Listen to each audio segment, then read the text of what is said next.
కర్నూలు జిల్లా అదోని తిరుమల నగర్లో గుడిసె కృష్ణమ్మ సేవా సమితి ఆధ్వర్యంలో స్వచ్ఛంద కార్యక్రమం నిర్వహించారు. ముఖ్య అతిథిగా పాల్గొన్న టీడీపీ జిల్లా అధ్యక్షురాలు గుడిసె ఆది కృష్ణమ్మ మాట్లాడుతూ పరిసరాల పరిశుభ్రత ప్రభుత్వ బాధ్యత మాత్రమే కాదని ప్రతి పౌరుడు భాగస్వామి కావాలని అన్నారు.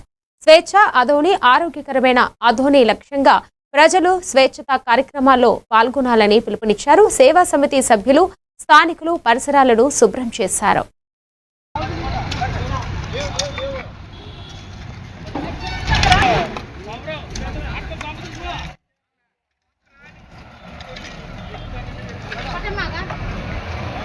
అన్ని పరిసరాలు బాగుండాలి, ప్రతి ఊరి బాగుండాలనే లక్ష్యంతో పనిచేస్తున్నారు. కాబట్టి మనం కూడా మన చేతనైనంత వరకు, మన వీలైనంత వరకు చేద్దాం.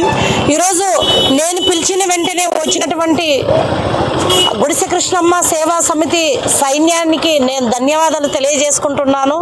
ప్రెస్ వాళ్ళకు కూడా ధన్యవాదాలు తెలియజేసుకుంటున్నాను. ఇది ఇంతటితో ఆగదు. ప్రతి రోజు మేము ఇది చెయ్యాలనే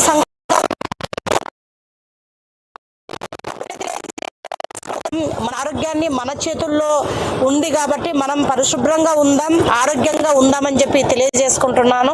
అదేవిధంగా మనం పోయిన సంవత్సరం చూసుకుంటే వెంకటేశ్వర స్వామి టెంపుల్ దగ్గర మోకాల వరకు నీళ్లు వచ్చాయి. అప్పుడు పడినటువంటి భారీ వర్షాలకి దాన్ని దృష్టిలో ఉంచుకొని ఎమ్మెల్యే గారితో మాట్లాడడం జరిగింది. అదేవిధంగా సెక్రటరీ గారితో కూడా డిస్కస్